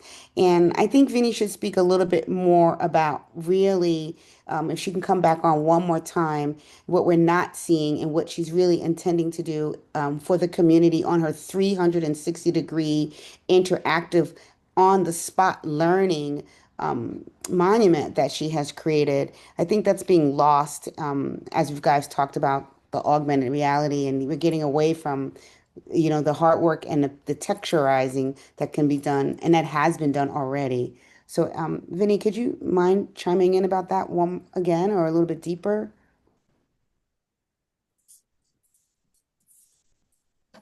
Oh, you're muted right now. There you go. I appreciate your advocacy. One of the things that struck me when I was first trying to decide what to do with Sadie's presence was the fact that this country's literacy is failing. 54% of Americans between the ages of 17 and 54 are reading at a sixth grade level. And so education is one of the most important ways anyone can empower themselves, whether you're going to college, whether you're going to a trade school, or whatever the case may be. I think that it's important to try to inspire young people to educate themselves.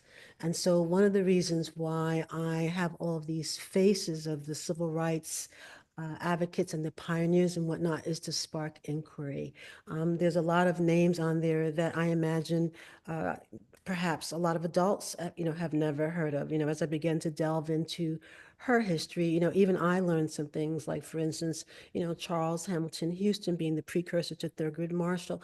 All of these people have done remarkable work. But the other thing also too, for African Americans, representation matters. It matters. It's always mattered, and hopefully it will continue to matter. And so, I took the opportunity to illuminate these people that were either in partnership with her or that inspired her or that were allies of her, again, to inspire young people and old people to delve, to find out, who is she even talking about? Who is that? And so then, of course, as I said, there's the details. It's not hard to catch somebody's eye. The challenge is to hold somebody's eye, to make someone walk around the artwork, to contemplate the meeting, to engage. And so that was basically the reason for my approach. Looking at the sculpture this far away, there are a lot of details that you simply cannot see, like those shoes are awesome. The point of it is that I really was going for her spirit. Sadie struck me as someone who was certainly quite poised, but she looked like she might have had a sense of humor. She looked like she might have been fun. She certainly was a hard worker. She found herself in a lot of really amazing arenas with tremendous influence. I mean, her list of achievements is so incredible. There was just no way to really say it all in one piece. But as I said, I took the opportunity to use the robe as a canvas. I didn't want to overdo it. And so again, I left some room to make changes, some room to add, to do a variety of things. I mean, I'm open to it. But again, the idea is to have the piece be engaging. The details, the Constitution, the cover is legible. If you were able to see the inside of the book, it's legible. And again, it makes people wonder, what am I talking about? What am I trying to say? What was she about? The goal is to foster dialogue, to make people want to know more about her. And again, the city of Philadelphia can do a variety of things to support that. Certainly, they can create, a web page for her sculpture, as well as the many others that they're creating around the city if they, haven't done public art of this nature in that way. But there are a lot of ways to approach the civic engagement, across the board. Needless to say, programming can be done with the school system, certainly not just what I would be doing as an artist, but an ongoing programming, for the space, since the space is being developed to be welcoming, to the community. So there's lots of things that can be done to support the sculpture, to make people wonder about Sadie Tim Alexander, who she was and what she was about. Thank you so much. Thank you so much for that. Okay, so we've got one more question in the hand raising. We have Judith, and then I think we have another question in the chat. So I'll let Judith go first. We have about 15 minutes left.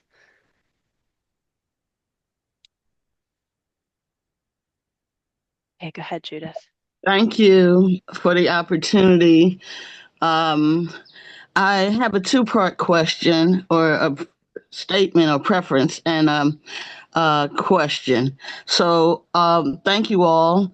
They are all great works, and I love the multiple roles because we know what Dr. Alexander did. So I especially am thankful for the educational and the engagement aspects because we have to engage the next generations. People say our history is not real to our young people, especially in North Philly, where I'm working very hard to engage our youth in making history real. So it's our jobs as elders to sell the stories, okay, you all? So in that regard, I really agree, I appreciate those that engage us with the workshops and all of that. And hopefully we can do those. You all can't be accepted, but but we would love to have those engagements. So I would like to know about the materials used for each one of these lovely projects to just determine the longevity and the wear and tear and the rain and wind that will be encountered. Thank you. Hi, I'm Vinnie Bagwell. I'm working in bronze. Bronze is an elite metal. As you probably very well know, you're talking about something that's going to last for centuries. Also, too, using Masabi black granite, which is a beautiful stone in that, when it's sandblasted, it's gray, but when it's polished, it's black. So, I oftentimes use text, graphics and things like that. So the lettering is polished. It makes a very nice contrast. Granite is the hardest stone. It's easy maintenance. Maintenance of this particular artwork is not that deep. It's basically ivory soap and water. You polish with black kiwi shoe polish. It's not that deep. But again, the beauty of it is that I choose a black patina because it oxidizes beautifully. Black turns to blue. Whether you polish it or not, it'll have some blue highlights on it. It just gets more beautiful with age. And again, this is going to be an enduring work. You're talking about something that will last several centuries.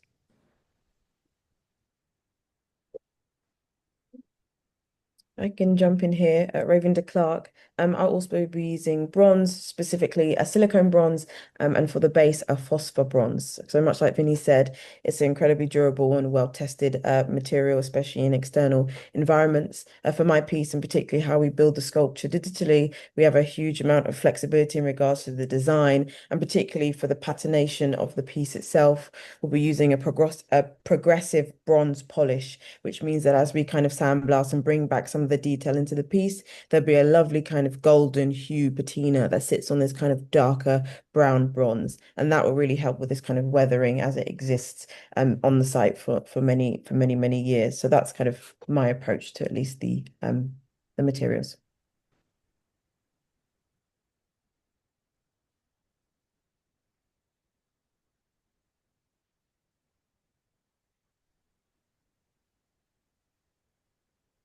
Yeah.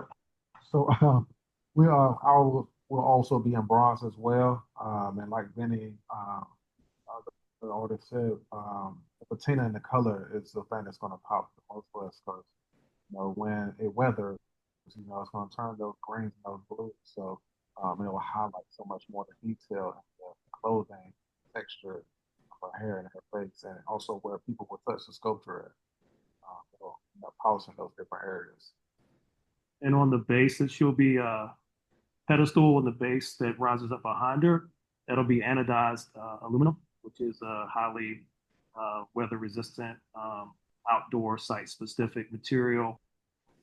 Very sturdy, very strong to hold the weight of the bronze. So as Vinny mentioned, very simple, just kind of a light cleaning with soap and water, mild detergent to keep debris and dirt from building up on it over time. So very easy to maintain, but that granite type of look will be in the base and in the delta form that rises up behind her through the anodizing process of the aluminum.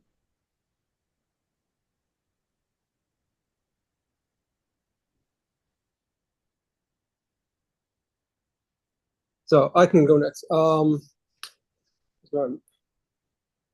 Yeah. So basically, for me, it's going to be bronze, like I think everyone here is going to be.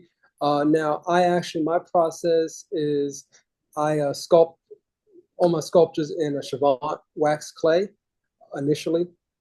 And I actually, because I do everything more traditionally, I have tool marks left in there. I show the process in the finished piece. So you may see some thumbprints in areas, some tool marks. So I should go for that more organic look to my sculptures. And then it will be cast in bronze and usually do a patina finish. Now, I may change once the building structure is more complete, then I can look at that and see whether a warmer bronze would look better or a cooler bronze alloy color would look better, because you can get different kinds and based on how you patina it.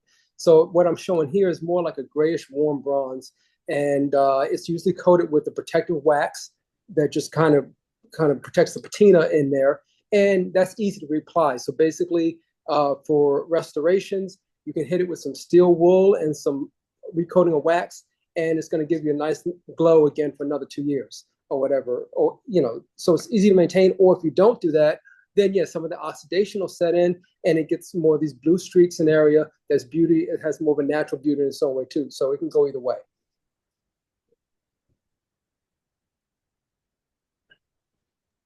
Great, thank you. And Tanda, did you want to speak to the materials? Yeah, sure. So my piece is I see it as full bronze, like including the plinth, and it's on a rise, a granite rise of about 18 inches. And it's the plinth is, I decided to do it in bronze is because it's such a part of the piece, and I wanted to have this kind of like the same things that were brought out with the other artists. It's, I'm working with bronze. It's very durable. And the bronze will have a bit of a warm, slightly more than it's depicted here. It's going to be a overall blackened bronze, but with a slight warm tint to it. So it ages really well. I think it's important that this whole piece have that feeling where you can walk up and touch it, and still and it ages with the touch in a beautiful way. Wonderful. Thank you all so much. So right now we're at 7:51. There are a few more questions, but we do have a few more slides in the presentation. So I think, Marguerite, if it's okay with you, we can move to the next slides and put up the survey. What do you think? Well, if there's any questions that have already been asked in the chat, let's just finish those until maybe 7:55. Okay. Okay. So then I think we might just be able to take one more question. There's a few more, but and a lot of praise, and I'll be sure to send the artists all of the praise and feedback that they get. I think there was one that was asking about, it's further up in the chat, about the global intent. Yvonne, did you want to speak to that? Here, let me find you here. Yes, there you are. Thank you. Hello. Yes, go for it. Hello, everybody. I've really enjoyed this. It has just been so rich. And I know how difficult it's going to be. I was struck by Raven saying that she had a global intent, but I didn't, maybe I missed it. That I don't know if she was thinking about the diaspora or what she was thinking about when she mentioned global intent. I get the feeling of action and power from her model. And so I thought she could tell us a little more, broaden a little more on that. Absolutely. I'm happy to jump in. Definitely what you spoke about in terms of the wider diaspora and the large impact that Sadie has had not only in civil rights in the US, but also kind of the resemblance that we can also see in the UK. Me being the kind of only a UK-based resident, I recognize that I came into the project with probably the least understanding of Sadie. And just through my going through the research and reading so much about her, for me, that global aspect really situates itself in some form of digital component. And I do think that sits as somewhat secondary to the piece and the activation that can happen on site, but allows a kind of global digital placing that can happen within the piece as well. Because for me, I think it's important that Sadie's legacy becomes a kind of global understanding of kind of the huge achievements that she made throughout her life and the huge symmetry that actually we've seen a lot in the UK in regards to civil rights that have been kind of exploding in our country for many, many years. So for me, it was about talking up this idea of absolutely Sadie being very, very Philadelphia centric in a lot of her activities, but actually this global reach of a lot of her work. And me just being based in another country, thinking about what that global means in terms of placemaking for many of my friends and families who have also taken on this kind of research journey and how we can situate that in a more kind of global landscape. So I hope that helps a little bit.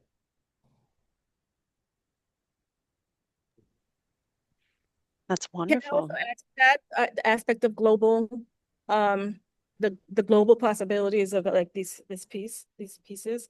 At the moment, I have a piece that I took over to Italy, and it originally was in New York City.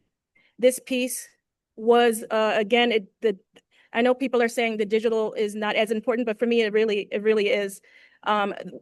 This piece called Rocket Black was when people visited the site, they were able to bring up a list of artists, local artists that were available through that statue.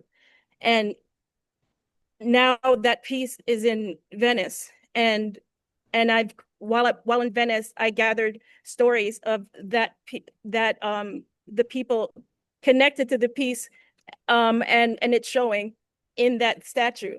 So for me, I am continuing that work with all these pieces. For me, they have this kind of link that when you see one, you want to investigate and see the other. So I'm doing an intentional link with these pieces. And it's really very, very interesting. It's hard to to say all of it right now in this format, but it is very interesting how it's developing. Yeah, I like what global. Honda was just saying as well with the global outreach, like digital arts are a real thing, right? Like, there's aspects to creating art physically, but digital arts and those that work in that medium are creatives and artists in their own right. So having this unique opportunity where we can infuse a digital component through the platform we plan on using. It's a free app that you just download. Again, it's cross-platform. Someone can be in Japan or in Germany or Tanzania and hit a QR code on their computer screen and then hover their device in their living room and see Sadie standing in front of them, talking and dialogue and answering questions. You don't have to come to Philly. Maybe you can't make it to Philly, right? But you can still learn about Sadie's legacy halfway around the globe through digital media. So having this as a key component to our proposal, not just in one section as a baked in final component that will live and breathe and go on, and it is available to kind of expand and grow, again, through programming through the city, through the public school system, nonprofits. Sadie's story continues to evolve and grow and reach all points, all four corners of the globe through the digital media aspect of it. So we were very conscious in that understanding of not just including the digital component as a gimmick or as a kind of a last thing, right? We wanted it to really have this far-reaching aspect where you can be in contact with the sculpture if you're not in Philly and still learn about Sadie and be inspired through her life and legacy. So, yeah, that's our question or answer to the question on the global reach of our concept.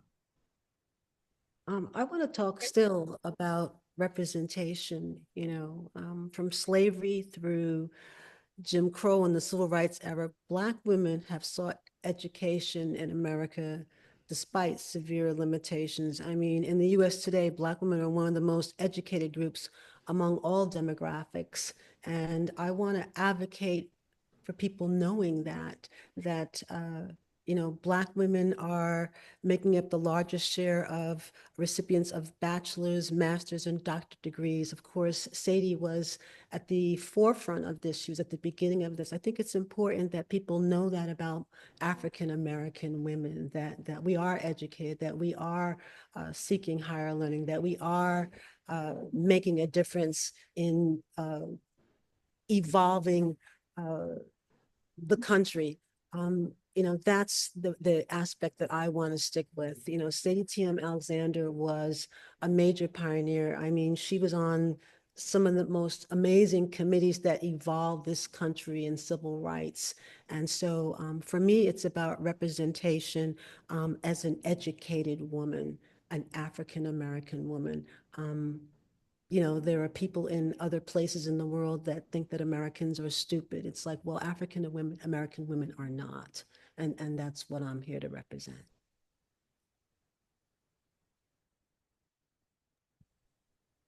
Beautiful. Did you want to speak to, I think, Alvin, did you get to speak to the last question? Yeah, can you just repeat the question for me? Sure. It was about global intent. Let me find the exact phrasing here.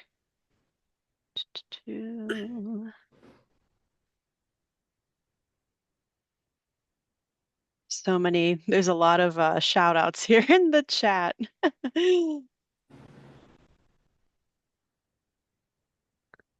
Oh gosh, wow, there is a lot going on in the chat. Okay.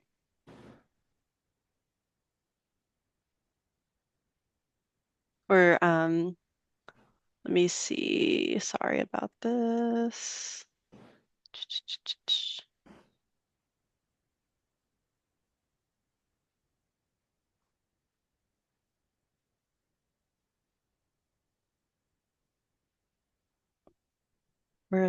Or if Yvonne, you just want to Well, I heard it's about repeat global your intent. question. Yeah, global intent was the question. I was just, so I guess if I'm interpreting it right, you mean was it about how this would have an impact globally? Yeah, I found it. It says Raven is the Thank you. only one that gives an elegant feeling of power and action. Wait, doggone it. Oh yeah. My husband Harold Haskins and I knew Raymond Pace and Sadie. I love the democracy as a battle cry. It invites we to people. Please ask Raven about the global intent. That was the one, right? Yes. Yeah. Okay. All right. So I'm going to interpret that as, I guess, what this impacts globally. Now, I agree with all the other artists here. I mean, a lot of that reaching has to be done almost digitally now in some form or another, and also through social media, which is very important.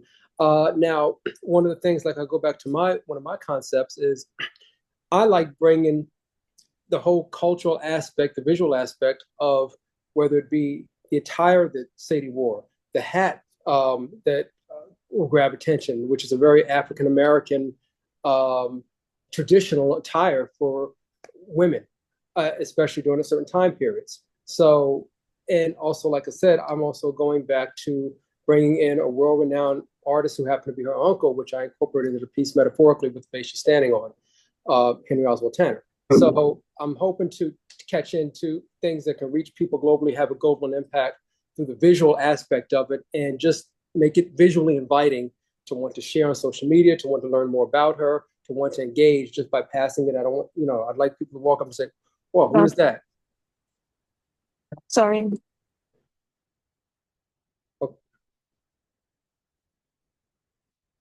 Keep going, Alvin. Keep going. Okay. Well, yeah, that's basically what I had to say about it.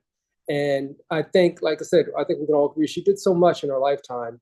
For me, I just want to have something that makes people want to stop. That's also, I mean, the expression on the face was just very important to me too, because I think that's when we look at a lot of art and even a lot of monuments and stuff, the expression on the face is something that's often ignored. You just don't see a lot of people getting into actual facial expressions.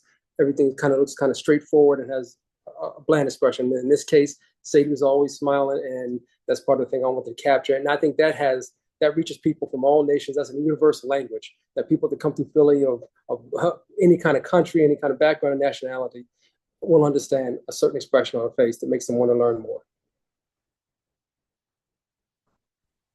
Perfect. Thank you so much, Alvin. And thank you so much, everyone. There's plenty of comments and lots of feedback that the public has given you, and I will send that to you. And we'll also talk about next steps right now, in which part of that is the public rating your pieces and giving you more feedback. So the next step in this process is from now until July 9th, we will have our public online survey where you get to have your voice heard. And I'm going to drop that in the chat right now just so you have it. And actually, I will also follow up with everybody who's attended and resend you this survey in case you, for whatever reason, you don't get it from the chat. The finalists will make their detailed presentations coming up to the selection committee, who will be considering this feedback that you're giving. So, we would love if you could, be thoughtful, be detailed, and, I love how much feedback people gave in this meeting. So keep it coming. And then the big news is going to come out at the end of July. We will announce the winner of this competition. And so I just want to thank everyone again, and I'll give the floor to Val and Marguerite, but these presentations were truly impressive. I can't say enough how much we really appreciate the honor that you've given to Dr. Alexander. Absolutely. Marguerite keeps getting kicked out. I don't know. Marguerite, are you on here right now? I am. I probably have Okay, another good. couple of minutes. Great. Well, why don't you go ahead and speak, Marguerite, just in case you get kicked out. Well, I just want to thank you, Val. I just wanted to say thank you to all of our 5 finalists. You all have put in so much work, and you have truly synthesized all the information that you have received from the committee, as well as the public survey and all of your research. And so I just want to congratulate all of you and thank you for your hard work. Each of your designs are so different and unique, and they all yet, as Marie said, honor Dr. Alexander so well. Yeah. I echo everything that Marie and Marguerite has said, as well as Mayor Parker. I'm so grateful Mayor Parker joined us. Oh, that was awesome. And I'm so grateful to all of you, especially to our 5 artist panelists, finalists. You all are just absolutely amazing. And it struck me, frankly, given my identity. I didn't think about it until I actually saw you all on the screen, that representation matters. And that while this is open to the entire world, I am so grateful for the representation that each of you bring to this process, and that you actually represent a part, each of you represent a part of Dr. Alexander. And it's really exciting to see this. And so thank you so much for your time, your incredible research, your prodigious talent. I wish I could have miniature all the maquettes myself for my own personal use, just saying. But it's just really amazing. And this is not hyperbole. I've been reading in the chat, and someone said something, if I can find it really quickly, really powerful. We have probably one of the most dense public art presence in the country. How many times have we had this kind of process? Kudos to the mayor and the committees. And while you should know, this is Creative Philadelphia's process. This has been our process. But I don't know if we've ever had this kind of representation fully throughout. Had this dense of a conversation. And so what you each brought to it, your scholarship, your lived experience, and your obvious respect for our subject, and I would say, and by extension, for the people of Philadelphia, we all just thank you, and we thank you all who joined us. Please vote, and please send it to everyone in your sphere of influence. I would hope we can make we could actually break a record. So for the Harriet Tubman statue, we had over 3,000 people participate. Let's go for even 5. I would like to go for 10, but let's go for 5. I see Marie's face. Let's go for 5,000 people. Let's get this conversation going because we need to say it. And there's a quote from each of our artists today that I will be carrying with me. And so finally, please join me in thanking my amazing team, Creative Philadelphia's Percent for Art manager, Marie Mansky. Please, you all give it up for Marie. If you can use the hand clap emoji function in here, please. Marie did such a great job, so carefully curating this. And then also, as we said, our brilliant public art director, Marguerite Anglin. Please give it up for Marguerite. Really excited. Thank again our mayor, Mayor Parker. Thank you so much for really spurring this on for all of us. My name is Val Gay. We'd love to see you around. Please vote, and we'll see you all soon. And please feel free to email us if you have any further questions. Marie, can you put the appropriate email in the chat so that folks will have it, please? And thank you for spending your evening with us. Thanks, everyone. Have a good night. Take care.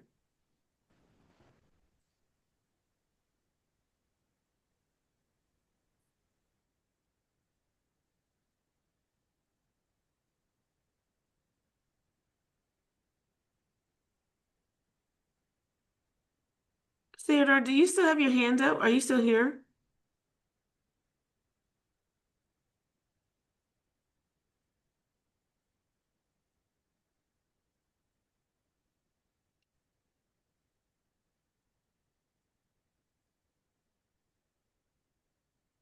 All right, I'm gonna sign off. Lovely to see everyone. It's Thank 1 you a.m. all here. so much. It's 1 Yes, a.m. go to here, so bed. Good I'm night. going to sleep. I'm Good night, Raven. Yeah, go to bed. Go to bed. It's like 1 a.m. Oh gosh. All right. Good See you night, you all. all. We'll Thank Thank be you you in all. touch all soon. so Wonderful much. job. Take care. Thank you.